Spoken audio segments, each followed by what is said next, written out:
Hey guys, Josh from Spotter Up and Green Ops. I want to talk about dry fire today. I'm going to tell you my dry fire routine and all the tools that I use to get the most out of it and make it easy and make it efficient.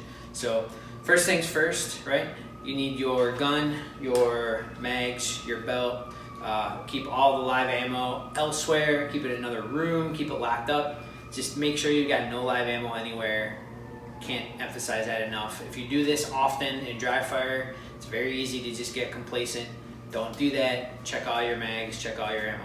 So on that note, tools, your gun, your magazines, your gun belt, a timer. Timer is critical. You can use a free timer app on your smartphone if you want to. Secondly, for your magazines, I use 2 magazines, one in the gun, one in my pouch, sometimes more in my pouch if I'm working reloads from back here and everything. But dummy rounds. I use dummy rounds that I had my friends that reload just make them for me. It's fairly easy if you know a reloader to do it. Shouldn't cost them that much. You know, I just bought some off my friends who made them for me. They are cases and projectiles, no primers, no powder, literally can't go off. But what they do is they provide the proper weight in your magazines and the proper weight in your gun, okay? Because if you dry fire all the time with an empty gun and empty magazines, when you go to do it for real, the weight's gonna be different and it's gonna screw you up, I guarantee it. So I highly recommend, if you're serious about dry fire, get dummy rounds, check every individual round, load them in your mags. I have dedicated mags just for dummy rounds and dry fire. It's the only thing I use them for. They stay loaded with dummy rounds. I look at them and check them every time I use them. Good to go, all right? So, dry fire stickers. These are from Go Fast, Don't Suck.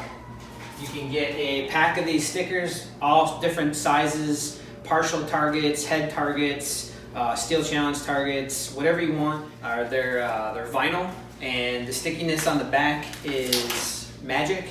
Basically, you can stick them anywhere you want, right? Leave them there for months, because I have, and then they come right off. You can put them back on the paper, take them away, all right? Or you can stick them to something else. It just never really becomes not sticky, and it's not so sticky that it peels away the wallpaper or takes away anything. You stick them on anything, it works great. So dry fire stickers, put them on your dog, right? Chase your dog around. I'm just kidding, don't do that. So anyway, order those from Go Fast, Don't Suck. Green Ops also has a single sheet that you can get for 10 bucks, all right? And it's 3 targets, which is really all you need for this, and a couple aiming points and steel circles, 1-inch circles, like a bullseye, all right? So get those. Secondly, a plan. You need a plan when you dry fire. Just like when you're going to the gym, right? You need to have a plan, know exactly what you're doing so you get the most out of it and it's not just aimless, all right? Your plan can just be, man, I really sucked at X thing the last time I went out and shot, and you can just work on that. That's fine. I highly recommend you get this book right here, Repetition and Refinement by Steve Anderson. I think it's online for 25 bucks maybe. This is literally the magic formula to improving your shooting. And I mean exponentially improving. All right, I've seen it happen with myself. I've seen it happen with others. It works really, really well. All this book is, he's got a foreword, which I recommend you read. The introduction goes through all of his mindset and reasoning behind why he does the things he does and why it works. Read that. Then the book is just a series of drills with his explanation of what your part-time goals should be. You can keep track of your part-time and dry fire and live fire. And explanations of, you know, techniques that you should be looking at when you do these. So the entire book is just these drills.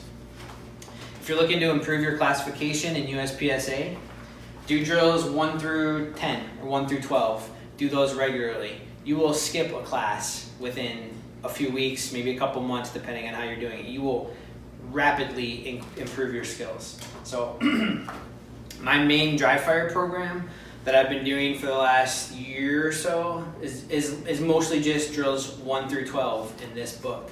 I do them regularly, 4 or 5 times a week. I can get through them. When I first started, I was spending half hour, 45 minutes dry firing You don't need to spend that long now. I'm like 15 minutes, maybe 20 minutes if I'm really getting after it, maybe a little bit longer, but you just kind of get some reps in with good techniques, knock it out, and move on with your day. So I'm going to demonstrate how I go through these right now. All right. So I've got my dry fire targets set up. I set up 3 targets in a row because many of the classifier drills involve 3 targets set up. So I also have my cart with a rifle case on top of it, so that when I'm doing reloads, right, the mag drops, it's right here. I don't have to bend over on the floor, damage the mag or damage the floor, or go find it. It's right there in front of me. All right, so whoop, just pick it up right there. So that's a helpful tip that I use. And then last thing you need is a spotter up or green ops t-shirt, preferably in size medium.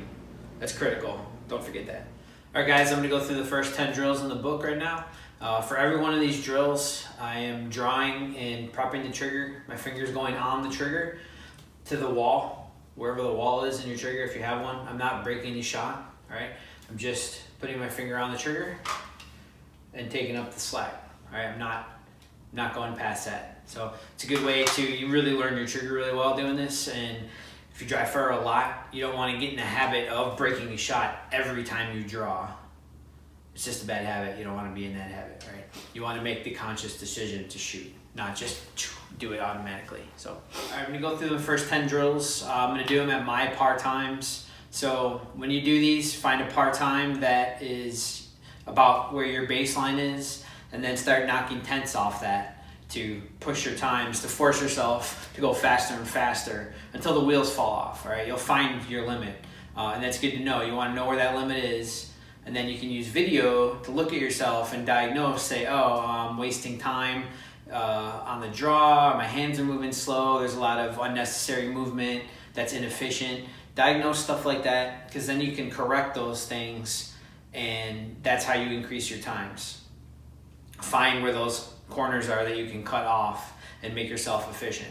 So my par times are elevated because that's what I train at, so I'm just going to run through them and show you how I do it. I do a slow rep of every drill first. Then it's time to get to work. You want to focus on a consistent draw and a good sight picture on that A zone every time.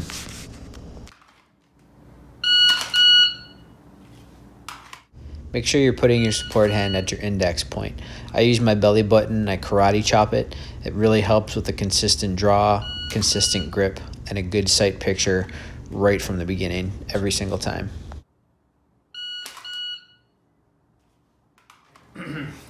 All I gotta do is make sure I do the exact same thing, but now I'm snapping my head and turning my feet at the same time, right?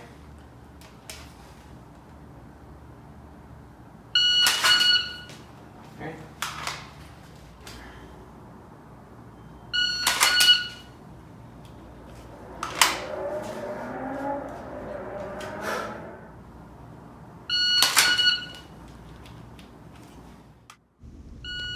Single hand draw and presentation is a really critical skill. It's something that most people need to work on a lot more, and it actually gets really easy and you get really good at it really quickly with a little practice.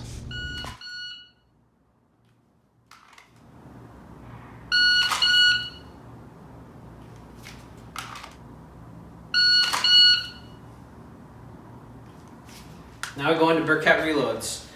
This is Steve Anderson's favorite way to practice reloads. The drill is simply, you do it with a mag or without. The drill is from the moment you break the shot. When the timer goes off, you drop the mag, grab a new one, and just bring it right to the edge of the mag well. Like the moment of no return right there. After that, the reload is gonna happen perfectly. So that's the whole drill. It's basically the first half of the reload. I'll do a few with the mag, and then a few without. So I spend a lot of time doing Burkett reloads. I find that if I'm missing my reloads, I can go back to do this drill for just a few minutes, and it really pays dividends.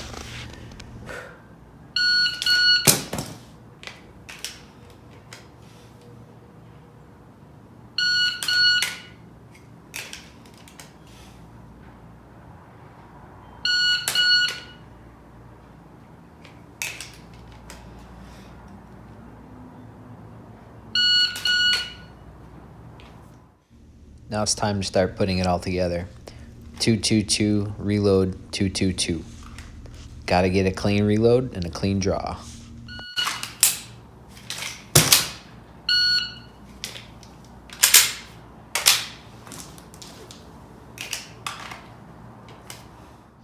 I'm down to about 3 seconds for this drill. I don't always make it, but it's what I work for.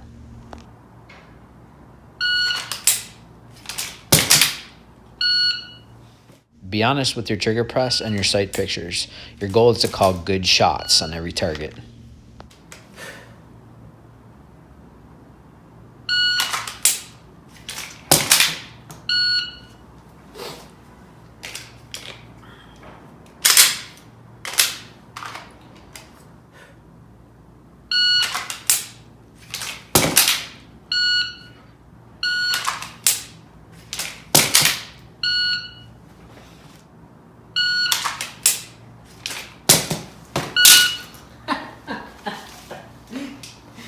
What the? In dry fire, trying to do this at the absolute limit of my ability as a human to perform this, right? This is what I want. I want to get comfortable doing this.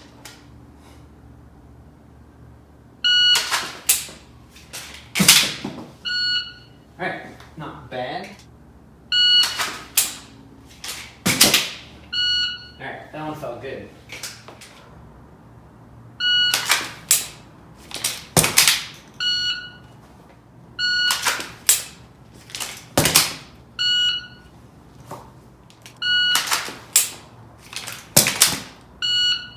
Those are the first 10 drills, right? Sweating.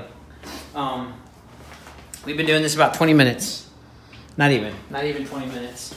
I went through all 10 drills. I got good reps in on each one. I had to go back to the briquettes a little bit. It worked. That's my dry fire routine. 15, 20 minutes, I go through 10 drills. Now, I can go back and work on things that I suck at. I can work on other things. Reloads, movement drills, right? The draw, I can incorporate movement into the draw, right? So field and stage stuff. Right? Stuff like that. You can do your briquette reloads while moving. Right?